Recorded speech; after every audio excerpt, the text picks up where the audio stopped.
பொதுமக்கள் எல்லாம் போய் அடிக்கிறது, துன்புறுத்துறது, பத்திரிகையாளர் அடிக்கிறது, துன்புறுத்துறது, திமுக காரன் எந்த கோவத்தை யார்கிட்ட காட்டணுமோ அதை காட்டல. இதை திசை திருப்பதற்காக அந்த ரவுடிசம் பண்றத ரொம்ப மோசமான தமிழ்நாடு முழுக்க நடந்தது. அதிகாரம் இல்லாத போதே காவல்துறை உட்காருங்க சார் சொல்றது கூட உங்ககிட்ட முடியல. ஏன்னா உங்க அதிகாரத்தை ருசிச்சு பார்த்துட்டீங்களா? டேய் எங்கிட்ட நேற்று வரையும் செல்ட் அடிச்சிருந்தானே நீங்களாம். கலவரம் செய்ய வேண்டிய அந்த களவாணி பயிர் எல்லாத்தையும் பிடிச்சி உள்ள ஏற்றுக்கினான்ட்டார். இல்லைன்னா அடிச்சு ஓர விடுங்கிறார். இல்லைன்னா பெரிய கலவரத்தை உருவாக்கி பொதுமக்களுக்கு ஏற்கனவே தமிழ்நாடு முழுக்க உங்கள் மேலே ரொம்ப ரொம்ப ரொம்ப விருப்பம் இருக்காங்க. வால்டால் பேபி வந்து பாத்ரூம் பேபியாக மாறி அதுக்கு எப்பவுமே செந்தில் பாலாஜிக்கு எப்படி உற்சாகம் வந்துச்சோ அவருக்கு மாதிரி கக்கா வந்துச்சு இருக்கு. நேற்று அவருக்கு 8 மணிக்கெல்லாம் அவர் வந்து அரெஸ்ட் வாரண்ட்டு கொடுத்துட்டாங்க, கையெழுத்தும் வாங்கிட்டாங்க. ஆனால் நீதிமன்றம் 10:30 மணிக்கு அவங்க மென்ஷன் பண்ணும்போது முன்ஜாமீன் சொல்லி கேட்குறாங்க. இது ஒன்றும் புரியலையே. முன்ஜாமீன் வரும், பெயில் தானே வரணும். அவர் எல்லா கட்சியோடும் டைப்பில் இருக்கிறவர். அவரை வச்சுக்கிட்டு நீங்கள் சட்டமே தெரியாத ஒரு சட்டத்துறை அமைச்சரை வச்சுக்கிட்டு நேற்று என்ன பண்ணாங்க தெரியல. நாங்கள் அதை கைதே பண்ணல சார், விசாரணை தான் அழைச்சோன்னு சொன்னாங்க. இந்த அந்தர்பல்ட்டி எங்கள் கைது பண்ணி கூட்டு போயாச்சு, ரிமாண்ட் பண்ணுறோம், அங்கே போய் ஏபி பெயில் போட சொல்லுங்க சார் அப்படின்னு சொல்லியிருக்க வேண்டிய வழக்கறிஞர்கள் இப்படி அந்தர்பல்ட்டி அடிச்சு அசிங்கப்படுத்திட்டாங்களே. நேற்று உதயநிதியை வெளியே விட்டதில் அவருக்கு உடன்பாடு இல்லை. பொதுமக்களுக்கு உலகம் முழுக்க கொந்தளிச்சு போயிருக்காங்க சார் தமிழர்கள். இவன் ஏன் சார் வெளியே விட்டீங்கன்னு கேட்டாங்க. உங்கள் சட்ட முறைகள் தப்பாக இருக்குது சார் விஜய் சார். எதிராளி யாருன்னு உங்களுக்கு தெரிஞ்சிச்சு, துரோகி யாருன்னு இன்னும் தெரியாமே இருக்கு உங்களுக்கு. சிஎம் சார் தொடர்ந்து உங்ககிட்ட வலியுறுத்துறேன். இதனால் எனக்கு எந்த விதமான ஆபத்துகள் வந்தாலும் எந்த விதமான பிரச்சனைகள் வந்தாலும் நான் ஃபேஸ் பண்ணக்கூடிய ஆள். வணக்கம். நேற்று நம்முடைய உதயநிதி அவர்கள் திமுகவுடைய இளைஞரணி தலைவர், தமிழகத்துடைய எதிர்க்கட்சி தலைவர், நேற்று அவருடைய கைது என்னன்னு உங்களை பார்த்துருப்பீங்க. அந்த கைதினுடைய நடவடிக்கைகள் சரிதானா இல்லையா அப்படின்னு ஒரு பெரிய விவாதமே டிபேட்டே வந்து பல மீடியாக்களில் நடத்திட்டு இருந்தாங்க. எனக்கு ஒன்றும் புரியல. சில நேரங்களில் சில விஷயங்களை பார்க்கும்போது ஒரு கைதுக்கு அப்புறம் ஒரு எதிர்க்கட்சி தலைவராக இருந்தாலும் கூட அவர் பேசிய வார்த்தைகள் தவறானது என்றும் கூட உலக மக்கள், எனக்கு தெரிஞ்சு உலக மக்கள் இப்படி ஒரு விஷயத்தை வந்து கொண்டாடினதை நான் பார்க்கல. சென்னை மாநகரத்துறை முன்னாள் காவல் ஆணையர் அருண் அவர்களுடைய பதவி நீக்கத்துக்கு பிறகு பெரிய கொண்டாட்டம் கொண்டாடினாங்க. உதயநிதி ஸ்டாலின் அவர்கள் வந்து இவ்வளோ மோசமான ஸ்பீச்சு அவங்க குடும்பத்துலலாம் அதை ஏற்றுக்கிறாங்களா, எப்படி அவங்களாம் அட்வைஸ் பண்ண மாட்டாங்களா அவங்க குடும்பத்தில் அப்படின்லாம் பேசப்பட்டது. பெரிய போராட்டம் தமிழ்நாடு முழுக்க சம்பிச்சது. பொதுமக்கள் ஏதாவது வந்தாங்களா? பொதுமக்களுக்கு முகம் சுளிக்கக்கூடிய அளவுக்கு வந்து அவர் பேசிய பேச்சு வந்து. ஆனால் இதில் என்ன புரியுது பார்த்தீங்களா? இதற்காக அந்த கூட்டம் நடத்தப்பட்டதோ அணை பற்றியான வார்த்தை, மேகதாதுடைய பிரச்சனையை பற்றி பேச போயிட்டு அதை மறந்துட்டு இவங்க 2 பேரும் நடக்கக்கூடிய பிரச்சனைகளை தான் பேச வச்சிடுச்சு மக்கள்கிட்ட. அது எவ்வளோ பெரிய தவறான ஒரு சிந்தனையை உருவாக்குறாங்க.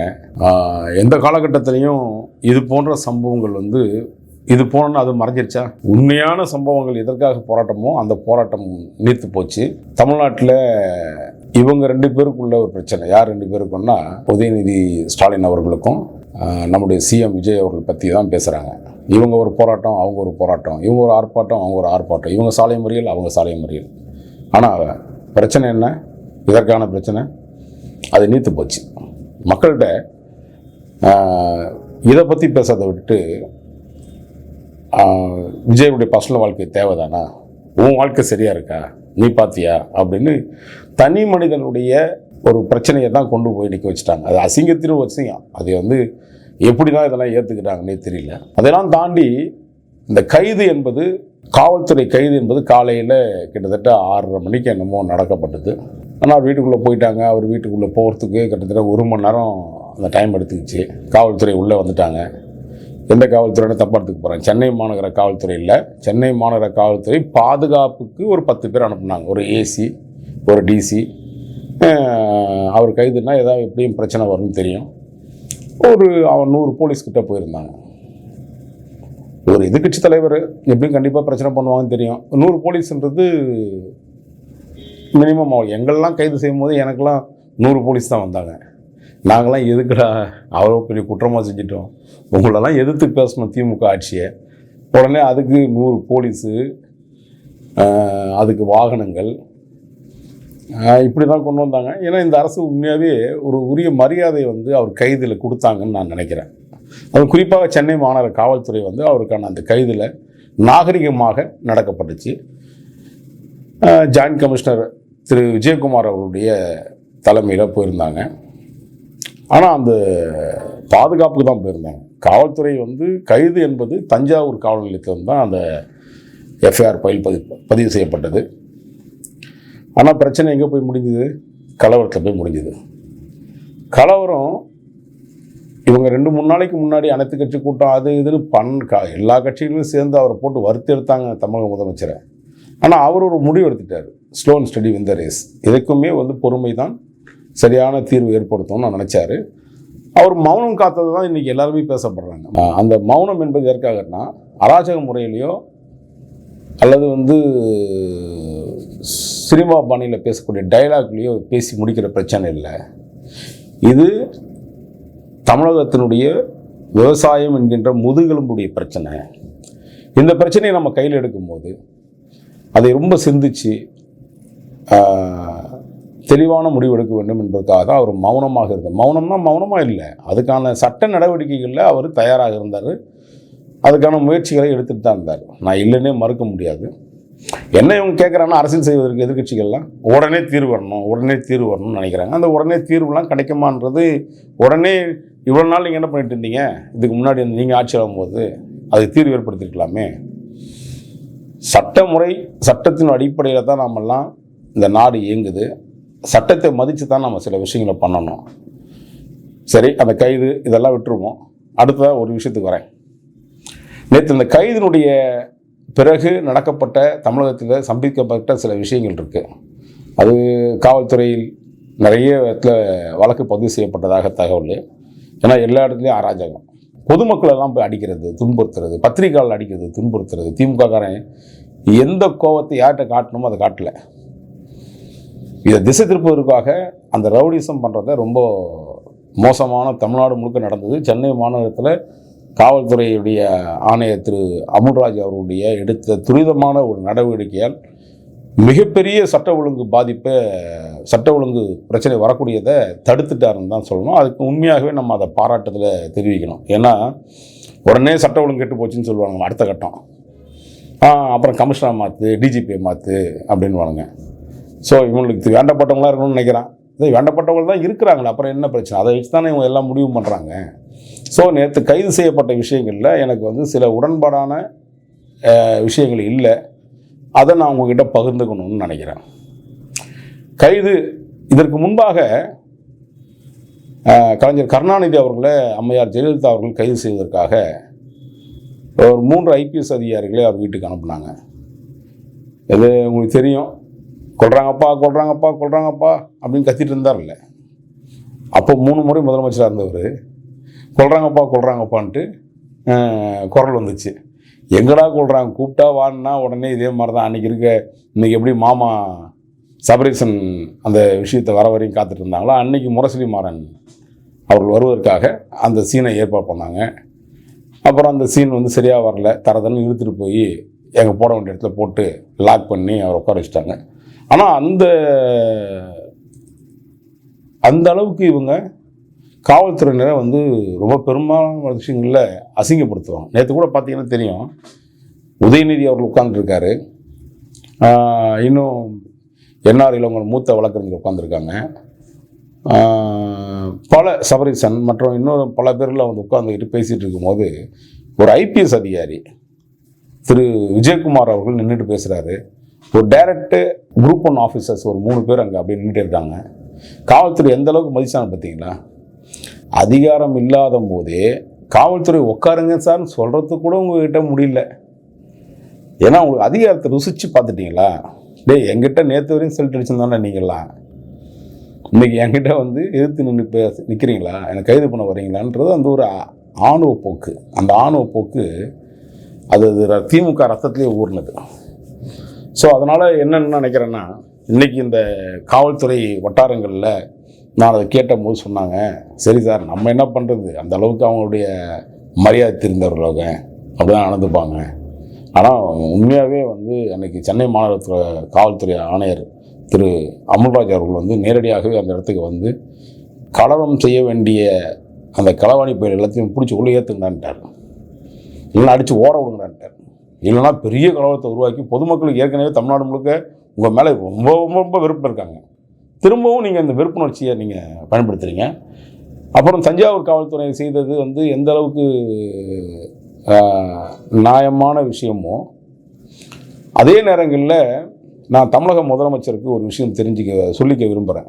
நீங்கள் உண்மையாகவே என்னை பார்த்தா ரொம்ப சங்கடமாக இருக்குது சார். சிஎம் சார், ஒரு காவல்துறை வந்து உங்கள் கஷ்டப்பட்டு இதை கைது பண்ணணும் கொண்டு வரும்போதே அந்த கைது நடைமுறையிலேயே பல விஷயங்கள் வந்து பின்னோக்கி போயிடுச்சு. வந்தாங்கன்னா காலையில் எழுந்த உடனே இப்படியா நீங்கள் மற்றவங்களுக்கு மரியாதை கொடுத்தீங்க? இதே காவல்துறை உரிய முறையில் அவங்களுக்கு மரியாதையான முறையில் அவருக்கு வந்து ஏசி வண்டி வரவன்னு கேட்டார் உதயநிதி. ஏசி வண்டி வர பாடுறா சட்டம், இந்திய அளவு சட்டம் யாராருக்கு வந்து இருக்குன்னு பார்த்தீங்களா? இதுதான் சமமான சட்டமா? இதுதான் சரியான சட்டமா? திமுக ஆட்சியில் அது போய் நடைபெற்றதா? ஆனால் நம்முடைய விஜய் அவர்களோட ஆட்சியில் அவரை மரியாதை குறைவாக நடத்தக்கூடாது, அவருக்கு தேவையான எத்தனை விஷயங்களையும் அவர் தவறு பண்ணியிருந்தாலும் கூட அது நீதிமன்றம் முடிவு பண்ணிக்கிட்டோம் அப்படின்னு தான் நம்ம சிஎம் முடிவு பண்ணி அவர்களுக்கான எல்லா வாய்ப்புகளுமே கொடுத்தாங்க. திமுக ஆட்சி காலத்தில் சமூகத்தில் நடக்கக்கூடிய சட்டவிரோதமான செயல்பாடை எதிர்த்து போராடக்கூடிய போராளிகளை ஒடுக்குவதிலையும், பத்திரிகையாளர் நசுக்கப்படுவதையும், துன்புறுத்தப்படுவதையும், அடுத்ததாக விவசாயிகள் மீது குண்டத்தடுப்பு போடப்பட்டதையும், பல்வேறு போராட்டங்கள் களமாகவே மாறியிருந்த காலகட்டத்தில் ஆனால் காவல்துறை எந்த இடத்துலையுமே வந்து உரிய மரியாதை யாருக்கும் கொடுத்ததில்லை. மனுஷனாக கூட மதிக்கலை. சரி, உதயநிதி அவர்களே இன்றைக்கி மனுஷனாக மதித்து அவர் கூப்பிட்டு போனாங்க. எனக்கு ஒரு விஷயந்தான் சிஎம் சார் நான் சொல்லணும்னு விரும்புகிறேன். நேற்று நடைபெற்ற விஷயங்களில் நீங்கள் advocate general, state public prosecutor, state additional public prosecutor, இப்படி பல வழக்கறிஞர்களில் நீங்கள் நியமனம் செஞ்சுருக்கீங்க. அதில் எனக்கு சில விட உடன்பாடு இல்லாத விஷயத்தை உங்கள்கிட்ட சொல்லணும்னு நினைக்கிறேன். சார், அதிமுக ஆட்சி காலத்தில் 10 வருஷம் பதவியில் இருந்தவன் இன்றைக்கி தாவேக ஆட்சியில் வந்து பதவிக்கு வந்திருக்கான் சார். உங்கள்கிட்ட லிஸ்ட்டு பாருங்கள் சார் முதல்ல யார் அவங்கன்ட்டு. அதை விட தாண்டி திமுக ஆட்சி காலகட்டத்தில் மிக வலிமையாக இருந்த விஷயங்களை பார்த்துருக்கோம். நான் ஒரு விஷயத்தை தெளிவாக சொல்கிறேன். நேற்று காவல்துறை அவங்க வீட்டுக்கு போயாச்சு. வீட்டுக்கு போனோடனே, சார் நீங்கள் அரெஸ்ட்டு சார், எஃப்ஐஆர் போடப்பட்டிருக்கு, நீங்கள் வாங்க சார் விசாரணைக்குன்னு கூப்பிட்றாங்க. கூப்பிட்ட உடனே இல்லை அதெல்லாம் வர முடியாது, எங்கள் வக்கீல் வரணும், அவர் வரணும், இவர் வரணும். சும்மானா இந்த பாத்ரூமில் ஓடி போய் ஒழிஞ்சிட்ட கதையெல்லாம் நேற்று பார்த்தோம். பாத்ரூம் பேபி என்னென்னலாம் பண்ணிச்சு. பால்டால் பேபி வந்து பாத்ரூம் பேபியாக மாறி அதுக்கு எப்பவுமே செந்தில் பாலாஜிக்கு எப்படி உச்சா வந்துச்சோ அவருக்கு மாதிரி கக்கா வந்துடுச்சு இவருக்கு. அதெல்லாம் நம்ம பார்த்துட்டோம். அந்த மாதிரி சூழ்நிலைகளில் நேற்று உண்மையாகவே காவல்துறை பாராட்டு தான், இந்த இடத்துல பாராட்டுறேன். ஏன்னா அவளுக்கான வாய்ப்புகளை கொடுத்தாங்க. கிட்டத்தட்ட 4 மணி நேரம் அவருக்கு வாய்ப்பு கொடுத்தாங்க.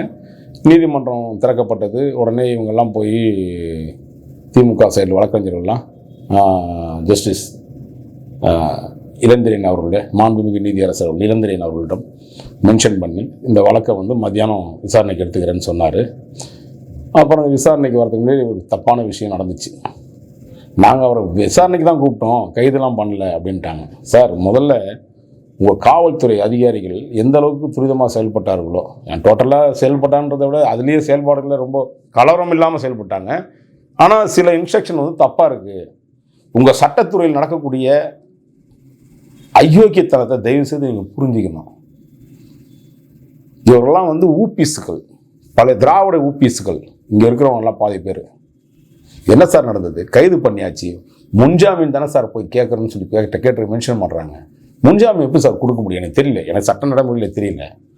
நேற்று அவருக்கு 8 மணிக்கெல்லாம் அவர் வந்து அரெஸ்ட் வாரண்ட்டு கொடுத்துட்டாங்க, கையெழுத்தும் வாங்கிட்டாங்க. ஆனால் நீதிமன்றம் 10:30 மணிக்கு அவங்க மென்ஷன் பண்ணும்போது முன்ஜாமீன் சொல்லி கேட்குறாங்க. இது ஒன்றும் புரியலையே. முன்ஜாமீன் இருக்கும், பெயில் தானே வரணும். 2:15 மணிக்கு நீதிபதி அவர்கள் திரும்பவும் அந்த விசாரணைக்கு கூப்பிட்றாங்க. விசாரணையில் வந்து நாங்கள் அவர் கைதே பண்ணலையே, சும்மா விசாரணை தானே கூப்பிட்டோம் அப்படின்னு சொல்லி அந்தர் பெல்ட்டி அடித்தாங்க. இந்த அந்தர் பெல்ட்டி அடிப்பதற்கு முக்கிய பங்கு என்ன? ஏங்க, நீங்கள் என்ன சொல்லியிருக்கணும் அரசு தரப்பில்? எனக்கு ஒன்றும் பெரிய சட்டம் தெரியாது சார், சட்ட வல்லுநர்களை வச்சு நீங்கள் கேளுங்க. நேற்று நடந்தது சட்டத்துறையில் பெரிய அயோக்கியத்தனம், அக்கிரமம். ஏன்னா சட்டமே தெரியாத ஒருத்தர் தான் உங்களுக்கு அமைச்சராக இருக்க, சட்டத்துறை அமைச்சர். இதை விட எதுவும் சொல்கிறதுக்கு இல்லை. நிர்மல்குமாருக்கு என்ன சட்டம் தெரியும், யாரோட கான்டாக்டில் இருக்காருன்னு உங்களுக்கு தெரியாது சார், எனக்கு தெரியும். அவர் எல்லா கட்சியோடும் டைப்பில் இருக்கிறவர். அவரை வச்சுக்கிட்டு நீங்கள் சட்டமே தெரியாத ஒரு சட்டத்துறை அமைச்சரை வச்சுக்கிட்டு நேற்று என்ன பண்ணாங்க தெரியல. நாங்கள் அதை கைதே பண்ணல சார், விசாரணை தான் அழைச்சோன்னு சொன்னாங்க. என்ன அந்தர்பில்ட்டி, எங்கள் கைது பண்ணி கூப்பிட்டு போயாச்சு, ரிமாண்ட் பண்ணுறோம், அங்கே போய் பெயில் போட சொல்லுங்கள் சார் அப்படின்னு சொல்லியிருக்க வேண்டிய வழக்கறிஞர்கள் இப்படி அந்தர்பில்ட்டி அடித்து அசிங்கப்படுத்திட்டாங்களே நேற்று. சார் சிஎம் சார், உங்களை திமுக ஓபிஎஸ்கள் நிறைய வச்சு செய்கிறான். அது என்ன வேணால் செஞ்சுட்டு போகிறான், அது தேவையில்லை, அது நீ பொது வாழ்க்கைக்கு வந்துட்டீங்க, அவங்க செஞ்சுட்டு போகிறான். ஆனால் பொதுமக்களுக்கு எந்த விதமான உடன்பாடும் இல்லை இந்த விஷயத்தில். அவரை வெளியில் விட்டதை, உதயநிதியை வெளியே விட்டதில் அவருக்கு உடன்பாடு இல்லை பொதுமக்களுக்கு. உலகம் முழுக்க கொந்தளிச்சு போயிருக்காங்க சார் தமிழர்கள். இவன் ஏன் சார் வெளியே விட்டீங்கன்னு கேட்டாங்க. உங்கள் சட்ட முறைகள் தப்பாக இருக்குது sir. Vijay sir, CM sir, இதே தொடர்ந்ததுன்னா பல விஷயங்கள் நீங்கள் அசிங்கப்படுவீங்க. ஜெயலலிதா அம்மையார் ஆட்சி காலத்தில் என்னென்ன கொண்டு போய் தவறான விஷயங்களை கொண்டு போய் விட்டாங்க உங்களுக்கு தெரியுமான்னு தெரியல. அதை நான் ஞாபகப்படுத்தேன் சில விஷயங்களில். அந்த அம்மா பெங்களூர் வழக்கில் அன்றைக்கி இருந்த உளவுத்துறை அதிகாரிகள் என்ன பண்ணாங்க தெரியுமா? அம்மா சூப்பராக இருக்குமா, உங்களை யாரும் ஒன்றும் பண்ண முடியாதும்மா, வாங்கம்மான்னு கூப்பிட்டு போய் அந்த அம்மாவை கோத்து விட்டுன்றானுங்க. தெரியுமா உங்களுக்கு? கர்நாடகாவில் இருக்கக்கூடிய சோர்ஸ்க்கு அன்றைக்கி இருந்த ஒரு ஐஜி ரேங்கில் இருந்த ஒரு கர்நாடகா சார்ந்த ஒரு ஐஜி அவர்கள் தலைமையில் நீங்கள் போய் பாருங்கன்னு அந்த அம்மா கிட்ட சொல்கிறதுக்கு துப்பு இல்லாமல், யாரும் பேர் எடுத்துடக்கூடாதுன்றதுனால அன்றைக்கி இருந்த தமிழ்நாட்டுக்காரன் சார்ந்த ஒரு நபர் இப்பவும் இருக்கார், அங்கே டிஜிபி லெவலில் இருக்கார். அவர் இந்த மாதிரி அந்த அம்மாவுக்கு இங்கே கைது செய்ய போகிறாங்கன்னு ஒரு செய்தியை தமிழ்நாட்டுக்கு தகவல் சொல்லி அனுப்புகிற ஒரு அதிகாரிகிட்ட அதை மறைச்சிட்டு கூப்பிட்டு போய் அந்த அம்மாவை சிறைச்சாலையில் தள்ளி விட்டானுங்க சார். இதெல்லாம் பல ஹிஸ்ட்ரிலாம் எடுத்து பாருங்கள், எங்கே போய் முடியுமோ தெரியல. உங்கள் பின்னாடி ஒரு பெரிய வட்டங்கள் நான் சொல்லிகிட்டே வரேன். தவறான இடங்கள், தவறான வட்டங்கள், தவறான செயல்பாடுகள், தவறான அதிகாரிகள், தவறான சட்ட வல்லுநர்கள் உங்கள் பக்கத்தில் இருக்கிறாங்க. எல்லாருமே அவங்களுக்கு விசுவாசி சார். எந்த காலகட்டத்திலையும் உங்களுக்கு விசுவாசமாக இல்லை. அந்த விசுவாசத்தை எப்படி தேடிக்க போகிறீங்கன்னு எனக்கு தெரியல. ஆனால் ஒரு விஷயம் மட்டும் நான் சொல்கிறேன், இந்த சமூகம் உங்களை நீண்ட நாள் நீங்கள் நல்லா இருக்கணும், நீண்ட நாள் ஆட்சி ஆளணும் அப்படின்னு நினைக்கிறாங்க. ஆனால் உங்கள் அதிகாரிகளும் உங்கள் அமைச்சர்களும் அதில் உண்மையாகவே சொல்கிறேன், உணர்வோடு இந்த ஆதவ அர்ஜுனா அவர்களை நான் பாராட்டுறேன். சூப்பர் சார், கடுமையான ஒரு உழைப்பாளி.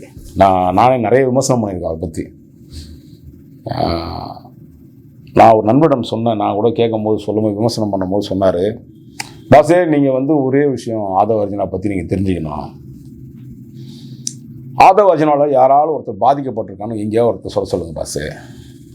அவர் எந்த காலகட்டத்திலையும் லாட்டரி நடத்துனதில்லை பாஸு அப்படின்னாரு. நான் அப்போ ஒருகிட்ட கேட்டேன், லாட்டரி அவங்க மனைவி நடத்துகிறாங்க. எங்கள் மனைவி நடத்துனாங்க, மனைவி நடத்துறதையும் தூக்கி உரம் போட்டுட்டு அடுத்து எல்லாத்தையும் விற்றுட்டு ஸ்மால் ஸ்கேல் பேங்க் ஒன்று பண்ணி அதெல்லாம் சேல்ஸ் பண்ணிவிட்டு மாதமான அவருக்கு கோடிக்கணக்கான ரூபாய், சும்மா இல்லை வட்டியே கோடிக்கணக்கான ரூபாய் வருது பாஸு. அந்த அவருடைய திறன்பட யாராலும் தனி ஒரு மனிதன் பாதிச்சான்னு சொல்லுங்கள், நான் கண்டிப்பாக நானே விமர்சனம் செய்வேன் பாஸேன்னு சொன்னார் ஒரு நண்பர். உண்மையாகவே அவரை நான் பாராட்டுறேன். ஏன்னா எடுத்த முயற்சிகள், சீரிய முயற்சிகள். அவர்கிட்ட நீங்கள் சட்டத்துறை கொடுத்து பாருங்கள் சார். சட்டம் தெரியாதவங்களுக்கெல்லாம் சட்டத்துறையை கொடுத்துருக்கீங்க. உண்மையாகவே சூப்பர் சார் உங்கள் ஆதவ அர்ஜுனா. அட்டகாசமான அமைச்சர், ஒரு போல்டான அமைச்சர், தைரியமாக நின்று நடிக்கிறார் சார். சும்மா நேற்று நிர்மல்குமார் பேசின பேட்டி எடுத்து கொஞ்சம் கூட போட்டு பாருங்களேன், ரீவெண்ட் பண்ணி பாருங்களேன். கேவலம், பேச தெரியாமல் வளர்ற, என்ன பேசுகிறேன்னு உனக்கும் தெரியல, என்ன நடக்குதுன்னு தெரியல. பேசுனதே ரிப்பீட் அடிச்சுன்னு இருக்க, என்ன நடக்குதுங்க? அப்போது உங்களுக்கு உங்கள் பின்னாடி நல்ல அதிகாரிகளும் இல்லை, நல்ல அட்வைசரும் இல்லை, ஒரு சில பேரை தவிர.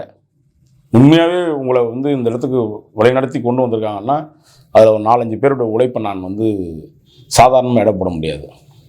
அதுக்காக நீங்கள் மட்டும்தான் சொல்ல முடியல. அவர்கள் ஃபீல்டில் ஒர்க் பண்ணாங்க 4 பேரும். அந்த 4 பேரை சொல்ல முடியல. சொன்னோம்னா வச்சிங்கன்னா அதை திருப்பி நம்ம அவர்கிட்ட எதோ பண்ணுவோம், பணம் எதோ பார்த்தோம் நினைப்பானுங்க. ஸோ அதனால் ஆதவ அர்ஜுனாவை நானே பல இடங்களில் பல நேரங்களில் தவறாக சொல்லியிருக்கேன். அதுவே நான் இந்த இடத்துல நான் திரும்ப பெற்றிருக்கிறேன். நான் இது மனிதனுடைய இயல்பு சார். நான் ஒரு விஷயம் தப்புன்னு தெரிஞ்சு பேசி அதை திருத்திக்கிறதுல எந்த தவறும் இல்லைன்னு நினைக்கிற ஆள் நான். அதனால் சட்டத்துறையை தயவு செய்து, சட்டத்துறையில் இருக்கக்கூடிய வழக்கறிஞர்கள் ஒருவருக்கும் ஒன்றும் பெருசாக இல்லை, 1-2 பேர் தான் உண்மையாகவே இந்த சட்டம் தெரிந்தவர்கள், விசுவாசமாக உங்களுக்கு உள்ளவர்கள்.